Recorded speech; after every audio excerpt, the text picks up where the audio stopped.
नमस्कार दोस्तों, daily news India 1.0 में आपका बहुत बहुत स्वागत है। दोस्तों, पीयूष गोयल का एक स्टेटमेंट आता है ट्रेड डील के ऊपर, यानी कि अमेरिका के साथ ट्रेड डील के ऊपर एक स्टेटमेंट आता है। उस स्टेटमेंट के ऊपर मुझे लगता है कि बात करनी ज़रूरी है। क्या हुआ क्या है? वो एक फोरम में बात कर रहे थे जिसमें एक आधा ब्रिटिश मिनिस्टर भी था और वहाँ पर बोल बैठे कि तेल तो आप भी खरीदते हो, एलएनजी तो आप भी खरीदते हो, सब लोग यूरोप के लोग भी खरीदते हैं, लेकिन हमें हिंदुस्तान को ही टारगेट क्यों किया जा रहा है?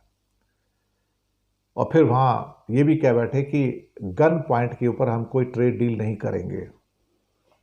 गन पॉइंट के ऊपर ट्रेड डील नहीं करेंगे। लगता है पीयूष गोयल को अंदर से बहुत गुस्सा है।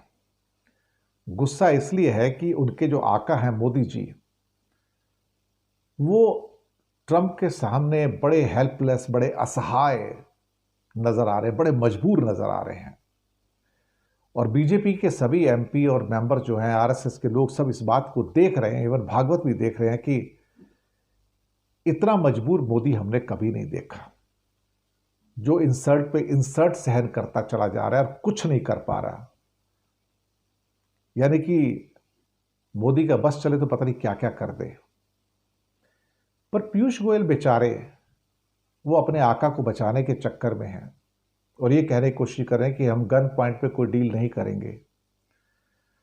पीयूष गोयल साहब, ट्रंप यहां पे आपकी बात सुनने के लिए नहीं आए हैं।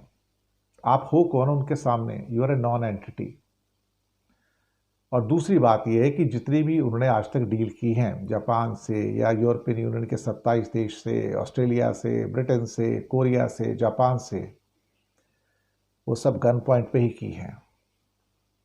सारी की सारी डील गन पॉइंट पे की हैं और हाथ उठाकर कहा है, ये पकड़ो पेन और साइन करो।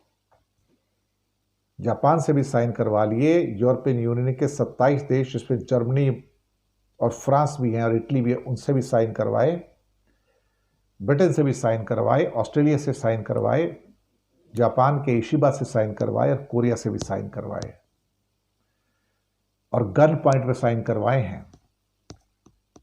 कुछ लोग कहते रहे हम तुम्हारे खिलाफ WTO में जाएंगे, तो WTO को तो ट्रंप साहब ने पहले ही खिड़की से उठाकर बाहर फेंक दिया है। WTO के पास क्या पावर है, आप मुझे बताइए। WTO के पास तो कोई पावर नहीं है, कोई शक्ति ही नहीं है एक्चुअली देखा जाए तो। WTO को तो गेट के बाहर उन्होंने चेन लगा के बांध दिया, कहते यहीं खड़े हो बाहर, जैसे कि वर्ल्ड हेल्थ ऑर्गेनाइजेशन को बाहर खड़ा कर दिया और कई और भी ऑर्गेनाइजेशन है यूनाइटेड नेशन की, जिसको उठाकर ट्रंप साहब ने बाहर खड़ा कर दिया है। तो बेचारे सो कॉल्ड पीयूष गोयल साहब अपने आका को बचाने के चक्कर में है, लेकिन कैसे बचाएं अल्टीमेटली? पीयूष गोयल जी, ये डील साइन होगी और गन पॉइंट पे ही साइन होगी। अगर इतनी सारी डील गन पॉइंट पे साइन हुई है तो ये डील भी गन पॉइंट पे ही साइन होगी। और ऑलरेडी सोयाबीन और मक्का के ऊपर आप समझौता कर चुके हो, बस डिक्लेयर नहीं किया है। कपास के ऊपर तो ऑलरेडी आप सरेंडर कर चुके हो 0% पे लगा के 31 दिसंबर तक, और बाद में और भी एक्सटेंड हो जाएगा ऑल टाइम के लिए। तो इरिटेशन आपका बराबर है, गुस्से में तो आप हैं, क्योंकि आपके आका, जिनको हिंदुस्तान में किसी के बोलने की हिम्मत नहीं होती थी, आज ट्रंप साहब रोज उसे जलील करते हैं। किसको? मोदी को ट्रंप रोज जलील करता है।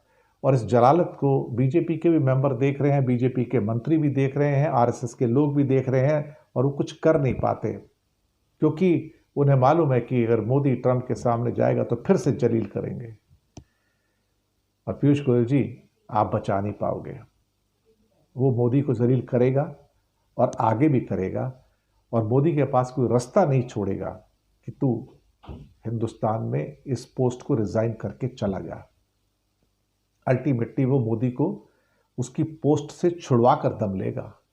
और ट्रंप अभी 3.25 साल और है यहां पर, फिक्र मत करो, वो आपको चैन की सांस लेने नहीं देगा। पीयूष गोयल, लिख के रख लो, वो साइन करवाएगा और बंदूक की नोक पे ही साइन करवाएगा, जैसे बाकी दुनिया में सबसे साइन करवाए हैं, वो भी बंदूक की नोक पर साइन करवाए हैं। यहां भी यही होगा। शुक्रिया आपका।